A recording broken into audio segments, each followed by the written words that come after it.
Bonjour à tous, merci d'être présent aujourd'hui. Je me présente Philippe Besançon, je suis en charge des sujets data au sein de la DSI du groupe Keolis. Alors, je vais déjà commencer par vous donner quelques informations sur le groupe Keolis. Keolis est un acteur majeur de la mobilité, acteur du transport en commun, alors, principalement bus, tram et métro.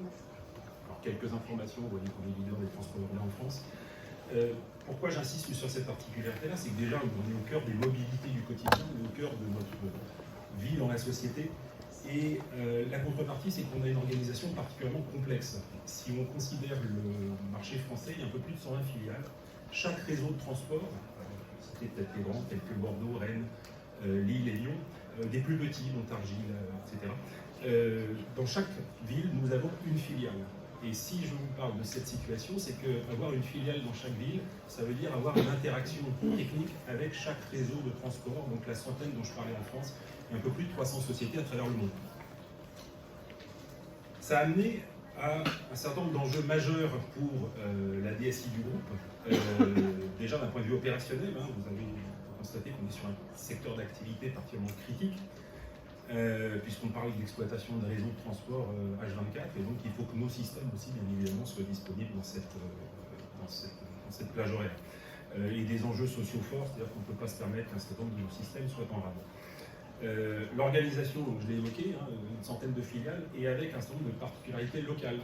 On parle souvent, oui, on est standard, mais c'est souvent des standards locaux, donc on doit faire face aussi à ces particularités-là.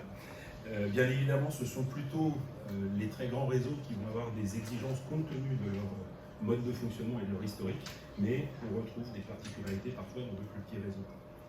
D'un point de vue financier, on est tous pareils, on a besoin de rationaliser nos investissements, on a besoin d'optimiser nos coûts, donc il y a une maîtrise des coûts à la fois dev et run qui est essentielle, on ne peut pas se permettre de multiplier les technologies. Et enfin, d'un point de vue système d'information, même si on en rêve tous à la limite d'un système unifié, il ne faut pas aller vers un système totalement unique, donc il faut tenir compte de tous les points précédents, malgré tout aller vers une urbanisation du SI, ce qui nous permettra d'aller vers une gouvernance et une maîtrise de nos données. Donc qu'est-ce qui s'est passé en 2013? Ça avait quasiment une dizaine d'années.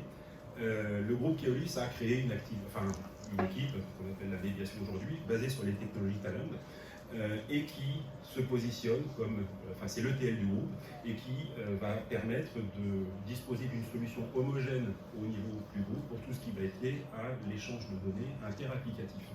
Quelques informations, aujourd'hui j'ai 5 personnes dans cette équipe, un peu plus de 500 flux en production, donc ça commence à prendre une tournure significative. Et ça touche absolument tous les métiers du groupe. Alors, les métiers principaux sont bien liés à l'exploitation. On va parler d'exploitation, de maintenance, bien sûr de sujets RH, et finance, CRM, opération, enfin vous imaginez tous les métiers de l'entreprise. Quelques particularités, quelques précisions sur la plateforme elle-même, donc basée sur les technologies Talend. On utilise l'ensemble des fonctionnalités, on va parler de transfert de fichiers et de tout ce qui va être lié au web service et autres modes USB. On a bien évidemment deux rôles majeurs qui sont d'abord les opérations, il faut que ça tourne, il faut que ça délivre, et pour aller sur ces 500 flux, il faut forcément les créer, les développer, et c'est l'équipe qui est en charge de cela. Moi j'ai fixé une règle importante, tous les flux qui vont passer entre un applicatif du groupe et un autre, ou un applicatif de filiale, ou un applicatif externe, ça passe par la médiation. Pourquoi ça passe par cette équipe? Ça passe parce que d'abord, on a une maîtrise de la technologie, et deux, ça va être supervisé, ça va être contrôlé, ça va être monitoré. Donc derrière, il y a des enjeux de qualité de service qui sont fondamentaux. Et je reviens sur ce que je vous disais il y a 2 minutes, les opérations sont essentielles. Donc on ne peut pas se permettre d'avoir des trucs dans tous les sens. Alors, quelques cas d'usage, parce que c'est important d'être concret.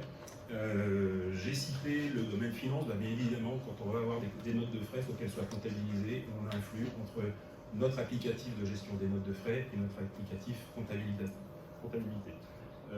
Dans le secteur de la maintenance, alors vous n'imaginez pas le nombre de sujets qu'on a à traiter, tout ce qui va être synchronisation des commandes réappro avec que ce soit les pièces détachées, avec les différents systèmes d'achat et de gestion de la maintenance, la facturation des événements de maintenance, tout ça c'est également inclus. Domaine RH, bien évidemment, traitement des salaires, la comptabilisation des achats de carburant, gros sujet en ce moment. Je peux vous dire que Plamar, la place de marché d'achat de carburant, elle tourne à fond en ce moment. Donc j'ai placé à gauche plutôt, on va dire, des transferts traditionnels, du transfert de fichiers qui va être planifié, qui va être orchestré, ça peut être quotidien, ça peut être toutes les heures, ça peut être mensuel, tout dépend bien évidemment du besoin de ce métier. Et puis on a des sujets un petit peu plus, je dirais, interactifs, qui vont mettre en œuvre les technologies USB, donc plutôt basées sur des web services. Dans le domaine de la maintenance, on a un outil qui va permettre à des agents de maintenance de signaler des avaries sur des équipements. Eh bien, ces avaries vont remonter vers un système de collecte de ces avaries et vont permettre d'alimenter le système de gestion de maintenance et de planification des interventions. Je crois qu'il y a un lien aussi avec la commande de pièces détachées, mais ça serait vérifié. Sur les opérations, Keolis est une industrie qui exploite des réseaux de transport, donc il y a du personnel qui va assurer la conduite des véhicules et qui va devoir disposer de tours de service. On a une application qui va permettre d'informer les conducteurs sur leur mobile de l'évolution de leur tour de service. Et ça, je peux vous dire que c'est extrêmement important parce que c'est aussi leur quotidien. C'est leur activité au quotidien qui va pouvoir être, je dirais, adaptée aux évolutions de planning. Et enfin, on a actuellement un projet important de refonte du programme de la paye. C'est la synchronisation de l'ensemble des briques applicatives de ce programme. Donc vous voyez quelques exemples de cas d'usage assez variés dans tous les domaines, et j'en ai encore une bonne quantité. J'insiste sur le fait que ça soutient les sujets d'architecture et d'urbanisation du SI du groupe, et c'est ce qui nous permet derrière de parler de gouvernance de la donnée et de pouvoir reconstituer derrière dans des plateformes de traitement de données des analyses de tous ordres en tout genre.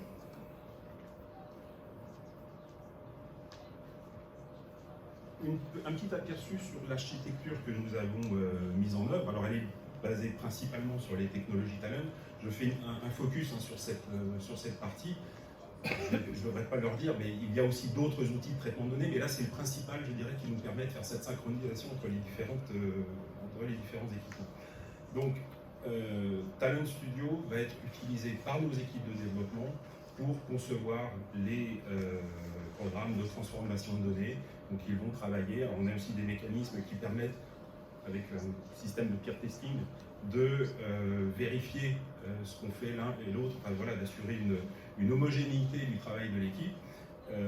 Ce travail va être réalisé en local sur le poste du développeur, qui va réaliser des tests en individuel, enfin sur son poste local, et qui va également partager avec les autres développeurs.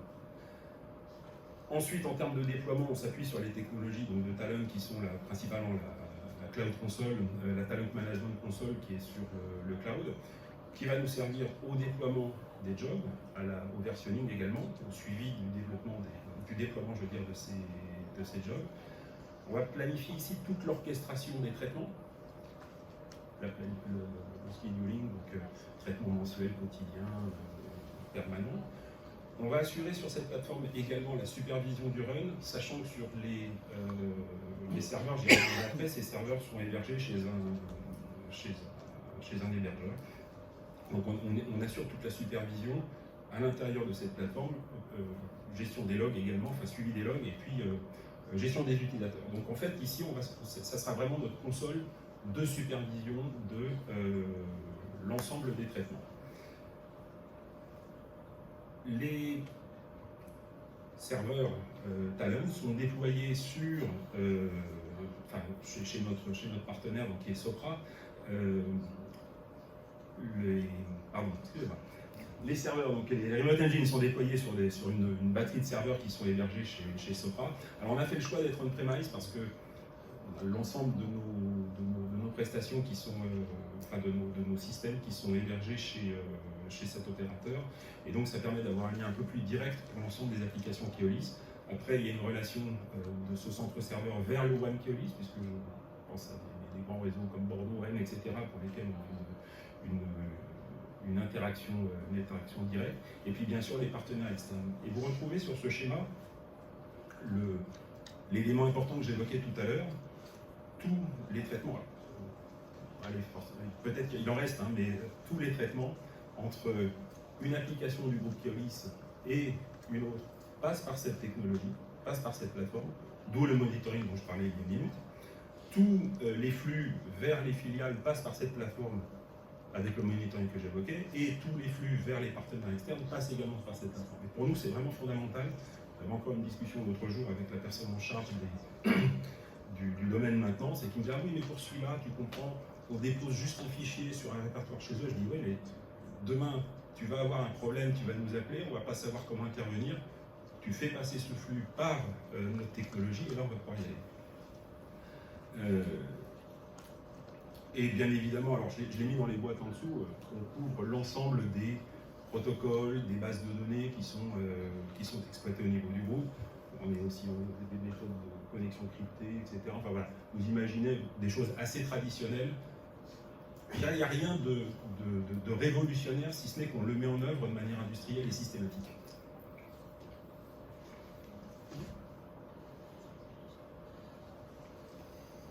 Alors aujourd'hui, si on devait parler de résultats, je dirais qu'il y a 3 points moi, qui m'ont paru fondamentaux à mettre en avant. Un, nous disposons aujourd'hui d'une plateforme opérationnelle et fiable. Ça, c'est important. Ça rejoint les enjeux dont je parlais tout à l'heure. Enjeux d'opération, enjeux de disponibilité, enjeux d'efficacité. C'est peut-être pas, tout n'est peut-être pas brillant dans la façon dont c'est fait, mais en tout cas, ça fonctionne, ça tourne, et nous avons les moyens de savoir lorsqu'il y a un incident. Ça arrive, hein, je crois qu'il n'y a pas grand monde dans cette salle qui n'a jamais d'incident sur sa technologie. Donc, il faut savoir, il faut être alerté, il faut disposer des moyens de relancer, de faire tourner. Et donc ça, aujourd'hui, c'est pour nous un point important. La fiabilité, elle est en général, elle est pas liée à Talon, très clairement. La non-fiabilité, l'incident, va être lié majoritairement à des systèmes qui ne sont pas disponibles quand on les interroge ou quand on veut déposer quelque chose. Ça, je pense que c'est le principal anomalie. Au-delà de bugs qu'on peut tous rencontrer, qui seront traités. Un point important, on n'entend pas beaucoup justement nos clients se plaindre, et d'ailleurs ils en redemandent puisqu'ils nous demandent sans arrêt plus de projets. Il y avait 2 personnes dans cette petite équipe, on est à 5 cette année. Je ne crois pas qu'on va croître de manière indéfinie, mais on sent que c'est bien un sujet qui aujourd'hui s'installe à l'intérieur de la DSI du groupe et qui fait partie intégrante de l'ensemble des opérations, parce que c'est une composante clé de la stratégie IT du groupe. Je l'évoquais tout à l'heure, en termes d'urbanisation, en termes d'architecture, en termes de gouvernance de la donnée.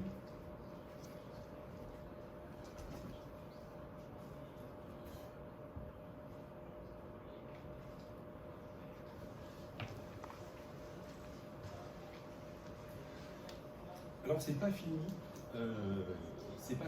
Aujourd'hui, on a un certain nombre de réflexions au niveau du groupe pour aller encore un petit peu plus loin. Pourquoi? Tout d'abord, une centaine de filiales, vous ne serez pas surpris de savoir qu'il y en a un certain nombre qui utilisent les technologies Talon en mode open.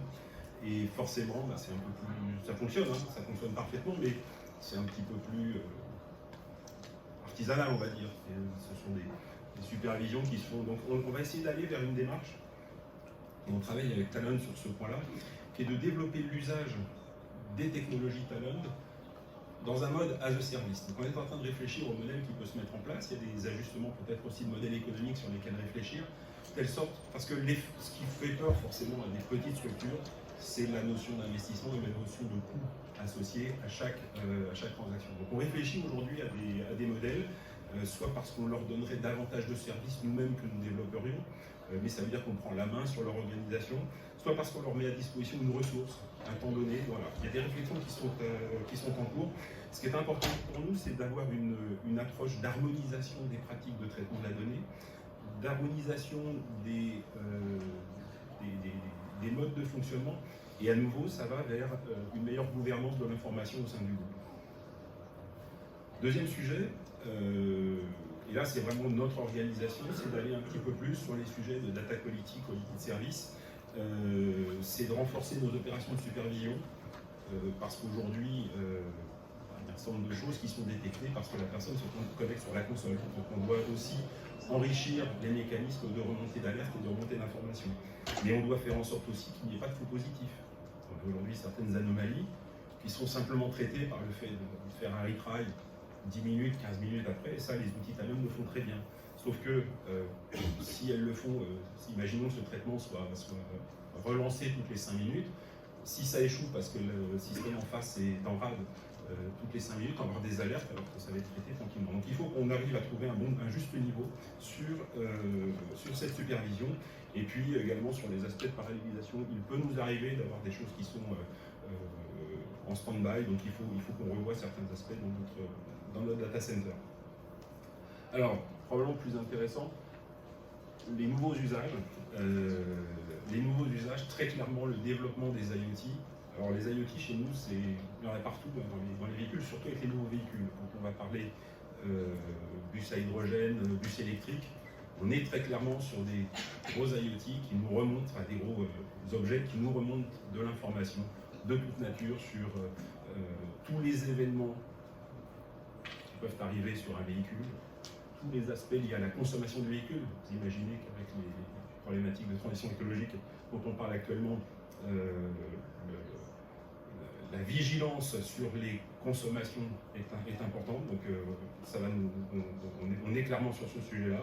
Il y a également un autre sujet lié à la maintenance, essayer de pouvoir anticiper les problématiques de maintenance prédictive. Donc, pour l'instant, on est plutôt dans une démarche de collecte de l'information pour constituer des référentiels et pouvoir y appliquer des algorithmes et puis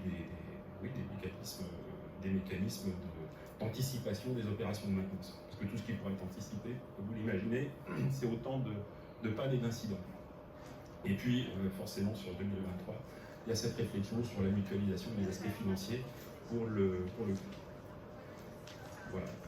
Voilà pour, je dirais, un retour d'expérience de la mise en œuvre des technologies Talend au sein d'une organisation très décentralisée, une centaine de filiales, des flux qui tournent tous les jours, certains flux critiques, je ne sais pas si je l'ai cité, le flux de virement des salaires, je peux vous dire qu'il est surveillé et par les équipes techniques et par les équipes métiers, parce qu'il n'est pas question d'avoir une demi-journée de décalage sur les salaires.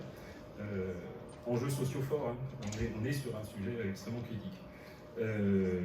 Et donc une activité qui est amenée à se développer, aussi bien au sein de la DSI du groupe que dans les différentes équipes IT ou DSI de nos filiales. Je vous remercie.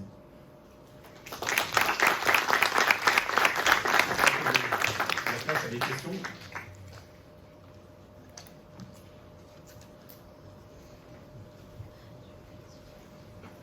Bon, je vous remets la photo d'une trambus. C'est le trambus de la ville de Bayonne-Biarritz. Il est entièrement électrique. Oui. Bonjour. Je voulais demander, avec donc, votre équipe de 5 personnes, est-ce que vous arrivez quand même à faire face à la demande des métiers? Je voulais savoir si vous pouvez nous donner un peu plus de détails, parce que dans mes expériences, j'ai pu voir que ça pouvait être un gros étranglement. Et je voulais savoir si aussi, du coup, le ETL de service est une question qui tacle ce problème, ou est-ce que c'est relativement détaché? C'est-à-dire vous n'envisagez pas que le business puisse lui-même développer ses interfaces? Alors, deux questions. La première, effectivement, sur l'organisation de l'équipe de développement et la notion de boulot d'étranglement. Ça a été un problème. Ça l'est un petit peu moins, mais forcément, sur les 5 personnes, j'en ai 2,5 qui sont 100% sur le projet paye. Donc inutile de vous dire que finalement j'ai une équipe de 2,5 pour les autres sujets. Alors, on a un fonctionnement, on est passé, quand je suis arrivé il y a 1 an et demi dans sein de l'équipe, c'était des mails, c'était des coups de fil, c'était tiens, dis donc, faut que je te voie parce que faut qu'on connecte tel truc à tel point. Donc c'était assez artisanal, ça fonctionnait bien, mais voilà, ça ne pouvait pas durer. Et ça ne pouvait surtout pas durer dans une perspective de croissance de la taille de l'équipe. On a mis en place, on fonctionne beaucoup sur les technologies Azure et sur Azure DevOps, donc on a mis en place une sorte de board qui permet d'entrer l'ensemble des demandes. On est très très insistant aussi sur la spécification amont. On avait souvent des trucs, oui je te dirais, tu sais, ça se branche là. C'était un petit peu, il a fallu mettre un petit peu d'ordre là-dedans, donc maintenant les spécifications sont exigées, carrées, ce que l'on appelle la destination. Donc derrière, ça nous permet aussi de faire une planification des travaux. Alors, à la grosse louche, tout compris, je considère aujourd'hui dans une AVAC qu'on est autour de 2 à 3 jours sur un flux complet. C'est-à-dire et l'ouverture, et le dev, et les tests, et la mise en prod, etc. Alors ces 2-3 jours, clairement, on ne se prend pas le lundi matin et on ne l'a pas le mercredi soir. C'est quelque chose qui est étalé dans le temps et ça nous permet d'avoir une ventilation de nos ressources relativement correcte. Forcément, il y a des trucs plus compliqués, il y a des sujets beaucoup plus simples à traiter, mais on est dans cette ordre de grandeur. Sur la deuxième question, ETL as a service, alors, on n'a pas vocation, j'exclus pas qu'un jour, on se dise, tiens, à Tours ou à Dijon, on a des compétences, on a des équipes costauds, on peut leur demander de nous développer un flux pour le groupe. Je ne l'exclus pas, mais dans l'immédiat, je pense qu'on n'est absolument pas organisé pour. Le ETL as a service serait plutôt pour leur donner la possibilité, dans les relations entre leur SI et leurs partenaires, donc toujours pas entre leur SI et le groupe, SI et le groupe, c'est chez nous que ça se passe, d'être plus autonome ou d'avoir les outils, je dirais, un peu plus industriels. Donc c'est plus dans cette logique-là. Mais à partir du moment où on aura... déjà, on se connaîtra mieux. J'ai mis en place une animation de communauté data au sein du groupe, où tous les mois, on a un sujet qui est abordé. Malgré tout, on est encore dans une approche un petit peu descendante. C'est le speaker vers les participants, et finalement, il faut qu'on trouve aussi quelque chose qui nous permettra de faire remonter l'information, d'être beaucoup plus interactif. Une question, est-ce que par rapport aux propriétaires d'applications, aux développeurs d'applications, vous arrivez à impulser des évolutions sur l'harmonisation des données, des codifications, ou sur la manière de faire le design des applis? Alors sur le design des applis, oui, parce qu'en fait on va créer, on a eu des nouvelles personnes donc, qui sont venues aussi à de nouvelles idées, et donc on essaye de faire ce travail au niveau des équipes pour être, je dirais, plus performant et faire du codage plus propre. Je ne les fais pas trop entrer aujourd'hui dans la donnée elle-même, parce qu'en fait, comme cette équipe est amenée à traiter absolument tous les sujets, quand je dis dans la donnée, si, dans la donnée, mais pas dans le fonctionnel, c'est-à-dire que ils ne rentrent pas dans le fonctionnel non. Le traitement de la donnée, ils vont le faire, mais pas forcément en sachant ce qui se passe derrière, quelle est la signification de ce qui est traité. C'est un effort, mais je cherche à trouver l'équilibre parce que entre des commandes de gasoil et puis des fiches de paye et puis des mises à jour de tours de service, il y a des objets métiers qui sont très différents et qui font que je ne peux pas leur demander de maîtriser tous les sujets. Mais en revanche, oui, sur le coding, on essaie d'adopter des méthodes et on n'a pas encore mis de techno de type SonarQube ou autre, mais on est en train de se renforcer là-dessus.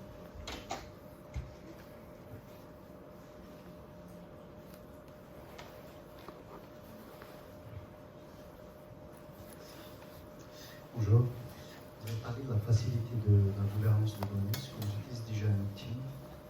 Quel outil vous utiliserez pour sachant que Talend a des fonctionnalités aussi de data gouvernance, data quality? On doit les connaître mieux. On doit les connaître mieux. Pour l'instant, on utilise plutôt les briques techniques au sens opérationnel du terme. Sur la partie gouvernance, on a une équipe d'architectes et d'architectes data qui fonctionne, je ne sais plus quel est le nom de l'outil, mais qui en fait ont des référentiels et des référentiels qui vont venir s'enrichir en fait. On occupe par ailleurs des plateformes de données. Donc à chaque fois qu'on injecte une nouvelle plateforme de données, on en a sur des sujets d'exploitation de tramway, on en a sur des sujets de maintenance, bien évidemment sur les sujets d'achat de pièces détachées. À chaque fois, on va enrichir le modèle de données, le modèle d'objet métier, afin d'enrichir notre maîtrise de la gouvernance de la data au sein du groupe. Il y a deux finalités, très clairement, il y a des sujets de gouvernance au sens également sécurité, RGPD, les durées de conservation, etc. Donc tous ces aspects, je dirais, de la régulation de la donnée. Et puis des deuxièmes aspects, la réutilisation, et c'est pas antinomique avec les sujets RGPD, la réutilisation sous réserve de respect des finalités, etc., mais d'une meilleure utilisation de notre patrimoine informationnel. Vous voyez d'ailleurs, c'est en train de changer parce qu'on est en train de créer des passerelles entre certaines briques data. Et il y a une époque, j'avais 10 plateformes data, 10 sources, 10 destinations. J'avais quasiment aucun flux qui allait vers 2 plateformes data. Donc on est en train de jouer sur de faire évoluer ça aussi également.